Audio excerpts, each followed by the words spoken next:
Today, my guests are Leah Mitchell and Danielle Neal, the dynamic duo of the Diversion program at Atrium Health, Wake Forest Baptist. I want to start first before we jump into our topic today with introductions. So maybe Danielle, if you could start by introducing yourself and then giving us a little overview of maybe how long the program's been in place. And then Leah, introduce yourself and tell us a little bit more about your program. Absolutely. Thank you so much for having us today. We are excited to be here to talk all things diversion. My name is Danielle Neal. I currently oversee regulatory compliance, drug diversion, and medication safety and quality for the Atrium Health Pharmacy Enterprise. We started our program here at Atrium Health Wake Forest Baptist in 2019. We started with a team of two, which was myself and an analyst who was an RN at the time. And since then, we have been able to build and expand our program, and I'll let Leah tell you a little bit more about that. Hi, my name is Leah Mitchell. I am the Director of Controlled Substance Compliance and Drug Diversion for Atrium Health and work alongside Danielle for this program. As Danielle mentioned, we have had some expansion in our team over the past year. I'm really excited for the growth that we were able to get executive buy-in to be able to get to where we are today, which is 4 analysts and 1 technician, and then the 2 of us as well overseeing the program. We cover 5 facilities, so we cover a large academic medical center, 4 community hospitals ranging in size from 50 beds to 300-ish beds. Fantastic. So they have quite a team, folks. I'm sure many of you listening are jealous already at this point of their team, and quite a comprehensive program. I've spoken to these women before, and they have quite a comprehensive program. They have software surveillance. And today we're going to talk about their waste assaying, which they have started doing. So you incorporate a lot of waste assaying. I'm sure it looks different depending on what area of the facility it's being done at, and we're going to talk about that a little bit. But first, was there a particular impetus in getting this? I'm assuming you do it in-house, so you needed to invest in equipment, which is not a small investment. So was there something in particular that made the leadership want to move forward with this, or give us a little background on why you started doing waste assaying? Sure, absolutely. So from the creation of our program, our executive and pharmacy leadership has really been invested in ensuring the appropriate tools are available for our team to have to do proactive diversion monitoring. So our health system strives to be a leader in technology innovation. That's always been one of our guiding principles within the pharmacy department, to lead and innovate. And so through that, as we started to build our program, we definitely knew that we wanted to use waste testing to be a component of what we use during proactive surveillance. You know, we're not immune to diversion. So obviously we've had some situations that have led us to know that we need these different things within our program. And then we also recognize that it's a best practice to have from ASHP diversion guidelines. Okay, fantastic. Is the waste done by the end user, or is it collated and done in the pharmacy? We actually have several methods that we do for waste testing, and I'll just start by talking about our point of care waste testing model, where we do have providers submit their own waste. There's a couple of different ways that we do this. So one, we randomize devices to specific ORs, and providers are required to submit their waste through those devices when randomized to their room. Another way that we do it in some of our areas that may have, like our smaller hospitals where there may only be 4 or 5 ORs, we'll centralize the device and have all of our waste tested, point of care testing by providers at one central location waste testing device. There's definitely pros and cons to this approach for point of care testing, and I'll just throw out a few of these here for you. So some pros would be that we have decreased diversion risk. We have less hands in the pot per se for opportunities for breaks and chains of custody. So we have the provider who prepared the syringe actually testing their own syringe. Another pro of this is just the decreased pharmacy personnel time that it takes to test. And then in areas where machines are fixed, it's a routine workflow. So they're used to always wasting through the waste testing system in those areas. I'll just throw out a few cons to be unbiased here. So in areas where machines are randomized, there are variations in expected practices. So one day they may be in a room where there is a waste testing device and they waste through the ADC. and then through the waste testing device. The next day, they may be in a different room that does not have the device, and they're only wasting on that wall-mounted carbon container. We also see some cons with the number of collected samples. It's only as good as the compliance of the providers that are using the device. Reconciling those missed samples and holding providers accountable is time consuming and can be pretty difficult. We also see that our waste testing devices are not integrated with our automated dispensing cabinet, so we see some challenges with that. We're asking providers to both waste with a witness in the automated dispensing cabinet and then also waste through the waste testing device. So ideally, we would see some integration with technology in the future.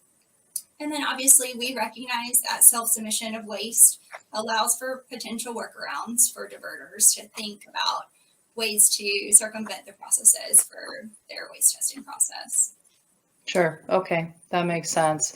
Yeah, in terms of the compliance, I guess the only way you know if the provider is 100% compliant is to look at the full, what they've removed, what they've charted, what is waste. Do you actually spend the time doing that? Do you have some, maybe you don't want to tell because you don't want to, if any of your providers see this, but is there some sort of at least random look at that to see how compliant they are?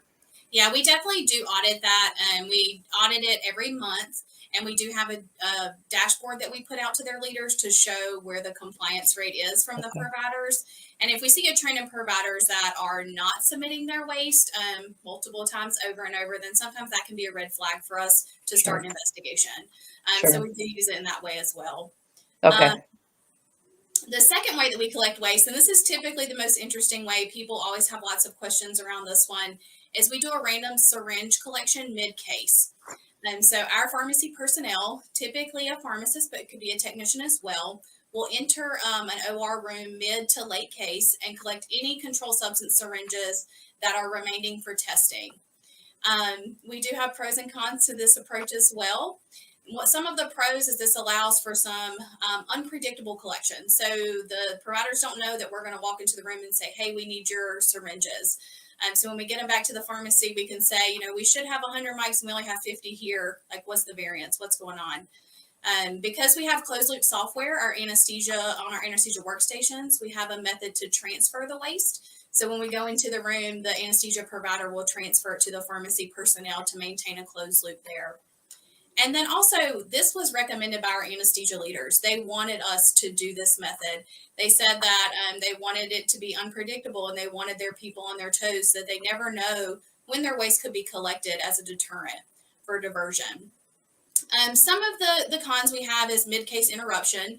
So, it can be disruptive to the providers if we walk in and ask for their waste and they have to draw up new syringes. And then also there's a potential for wasted medications that could be on a back order situation. Wasted medications, you mean different products that different concentration or that type of thing? Yeah, or like just national shortages and back orders. Oh, I see. Then you're taking away supply from the stream. Okay, I got you there. Okay. Do you see a problem with, I know I've seen a lot of cases where the anesthesia providers don't necessarily chart very timely, or they might, the old school write it on their anesthesia record and then later put it all in the computer. So if you're going in mid-case and taking it, do you have that worked out where they're charting real time, so it really should be accurate in terms of everything accounted for? They typically are pretty good about charting real time. Sometimes we will get it and it'll be short and we'll kind of ask, hey guys, we didn't have it if it's not a trend. And they'll say, I didn't have a chance to chart it. I may have just given it when you walked into the room. But for the most part, they are pretty much real time charting. Okay. Yeah. And you've said it a couple of times. It's kind of the trending, right? I mean, if you've got something missing and, I gave it, it's like, yeah, okay. Yeah. But if it doesn't happen all the time, or the people that are not compliant all the time, although with anesthesiologists, sometimes it is just a matter of, you can't make me do that. So you kind of have to work through whether it's that kind of excuse, and sending it on to their leadership probably fixes part of that. Especially, it sounds like you have great buy-in from your anesthesia group that they want it, especially if they're allowing you to come in mid-case like that. Have you seen anything different in your results from the mid case versus at the end of the case when they take things from when they're doing it themselves? Have you noticed any, like, okay, we get a lot more from these randoms than waiting till the end of their case? I don't know that we've really noticed any trends per se, and that way we do only collect a limited amount of samples in the mid-case review so that we're not disrupting multiple cases throughout the day or pharmacy workflows. So by statistics, we get a lot less samples from mid-case than we do from provider submissions. Okay, so we've talked about your ORs, procedural rooms type stuff. What about on your traditional nursing unit floors? How does that work?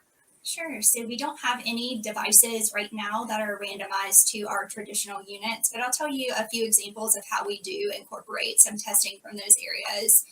One is when we find an unknown syringe. So it's in a locker room or it was found in a hallway. We're able to test that on site to identify what the unknown liquid is in the syringe. That's been really helpful to be more real-time analysis versus shipping that out to a lab for testing.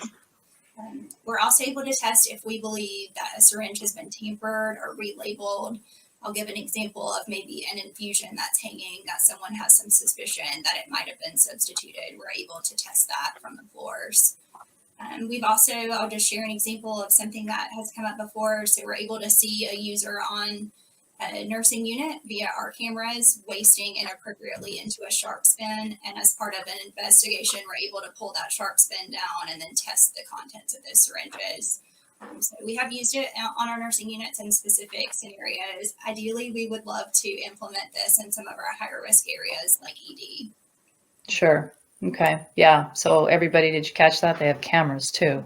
One thing we are doing from a nursing perspective in our interventional radiology department, we do have a device station there, and 100% of waste goes through the device from a nursing perspective. So after every case, they're required to come to the device and submit their waste. Okay. And just to clarify, does the end user see the results? They do not. They do not. Okay.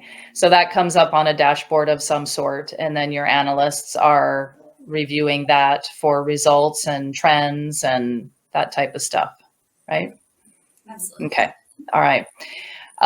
So you've mentioned a few things about how you can incorporate them into investigations if you see something on camera or if something maybe is not effective. Are there any other examples that you have in terms of investigations? I mean, at what point, like with an anesthesia provider, would you do a full investigation, or other cases where it's like, oh, well, let's go back now and look? Do you then say, I want 100% of your stuff? And how do you incorporate that into an investigation for somebody? I think for us, we use it as another tool in our tool belt. So we understand that waste testing does not necessarily always catch diversion.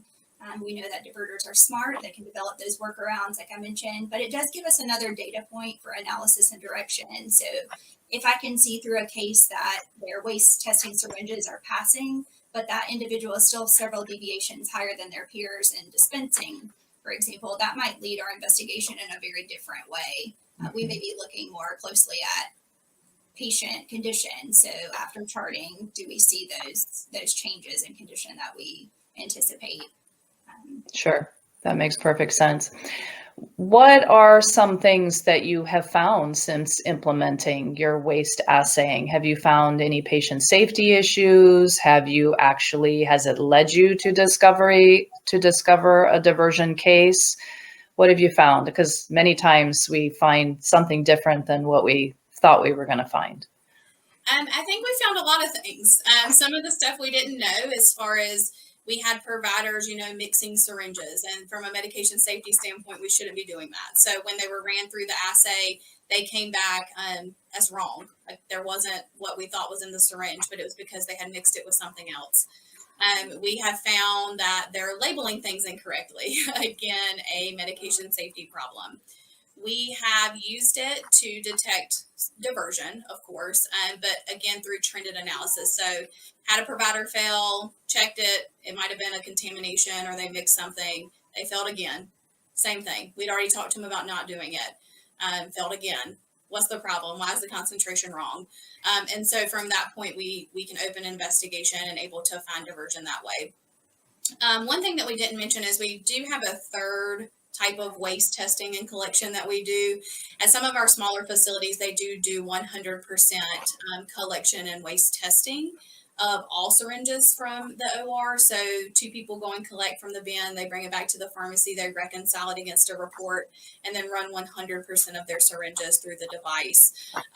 Through this, we are able to see a lot more data points for single providers, and we don't have to necessarily pick and choose if we have a concern to tell our pharmacist, hey, can you randomly go in that room and survey that provider?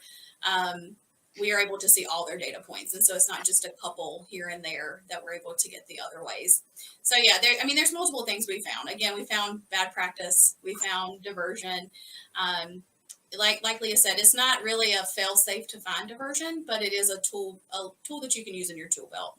Sure, absolutely. And we can't forget that sometimes just knowing that you're being monitored you either going to find a different way to do it, right? Because we all know that waste is a pretty easy way to do diversion, to divert.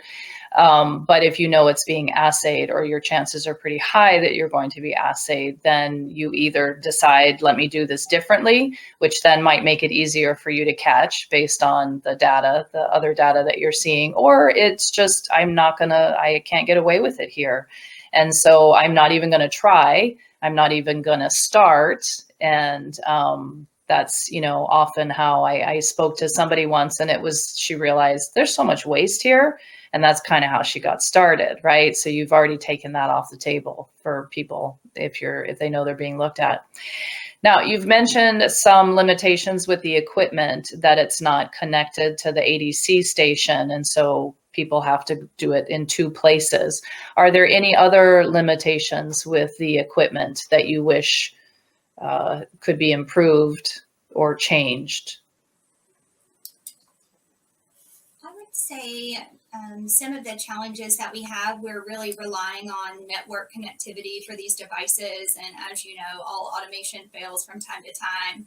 Because these are in our ORs, they're not as easy as running into a central pharmacy to do maintenance on them. So that's one thing.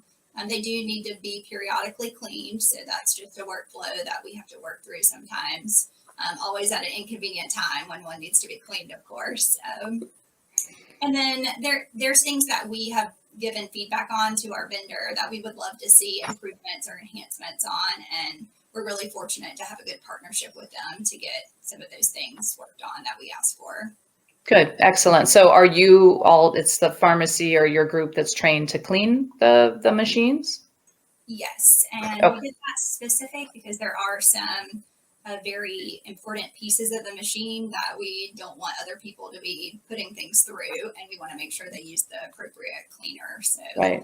We get ownership of that. Okay. And then how about in terms of the formulary management for the equipment itself? Is it pretty easy to add if you discover something or you get a different product? Is that maintenance piece pretty quickly added to the formulary if you need something? It is. So we work through our vendor if we get something new. They actually ask us to run things through that maybe they don't have on their formulary. So if a new concentration is asked for by another organization, or if something new comes to market, they may say, hey, can you grab samples of that and run it through your device so we can get different spectra to build a profile? So we work really closely with the vendor to make that happen. They're very good about building spectra that fits multiple NDCs. And so we don't necessarily have to change it every time we get a new NDC, especially like what we talk about, shortages and back orders. That would be very cumbersome. So they do all of that on the back end for us, which is nice. We really haven't had any problems adding anything to the formulary that we necessarily needed. The only thing that sometimes is a little cumbersome is adding our users and our providers. Since we are an academic medical center, or we have an academic medical center site, we have at least twice a year, we have to update our residents and fellows. And so that does become a little cumbersome, but that's what we knew we signed up for. So Yeah. Yeah. Oh, yeah. I remember those days when I was working on the floors. It was June, July. It's like, oh my gosh, be on your toes, pharmacist, because here we go. We're starting all over again. But yeah, all those new people. Yeah. Do you have any lessons learned or tips that you'd like to share with the people listening if they want to get started? Things that you wish you had known at the beginning and you kind of had to sort out as you went through? I would say when we started, it was when COVID hit, and so we Don't had do to. that. Yeah, don't start in the middle of a pandemic. One thing that we had to do was just realize when we needed to pivot. We kind of call it failing forward, if you will. So when you hit a brick wall, you can't just stop. You need to think about how can we make this work moving forward. And we've had to do that several times. We've hit walls and said, this really isn't working. How are we going to pivot? What are we going to do? So I think just keeping your mind open to how can you make it work in your organization. Every organization is going to look different. You're going to have different bed size, different OR types, different technology. The big thing is just do it. So until you start doing it, you're not going to be able to know what's going to work for you. Just be open-minded and have the ability to change when necessary. Yeah, open-minded, that's a big key. We sometimes get it in our head, this is what we're doing, and we don't anticipate what some of those roadblocks, or they're just not good for workflow. And we have to be willing to kind of change on that. Yeah. Leah, were you going to add something? I was just going to add, I think because we do have a lot of different types of practice sites, a lot of times we're very quick to want to standardize our processes and look the same at every facility. But in this case, we've really found great success by using different models in the areas where it makes sense. So it may not be an opportunity that you want to standardize the process. Sure, that makes sense. And that's a good thing to point out because I think we do tend to want to standardize throughout facilities and it's just not one size fits all. That makes perfect sense. Yeah. Okay. Well, keep it up. You guys are doing some great stuff. You're certainly a good example for the rest of us of what a comprehensive program looks like because you come at it from all different directions and you've got the mitigation piece and then you've got the monitoring piece. And it all works together to make it safer out there for not only our patients, but our employees as well. So that's great. Keep it up. Thank you very much for your time. Thank you.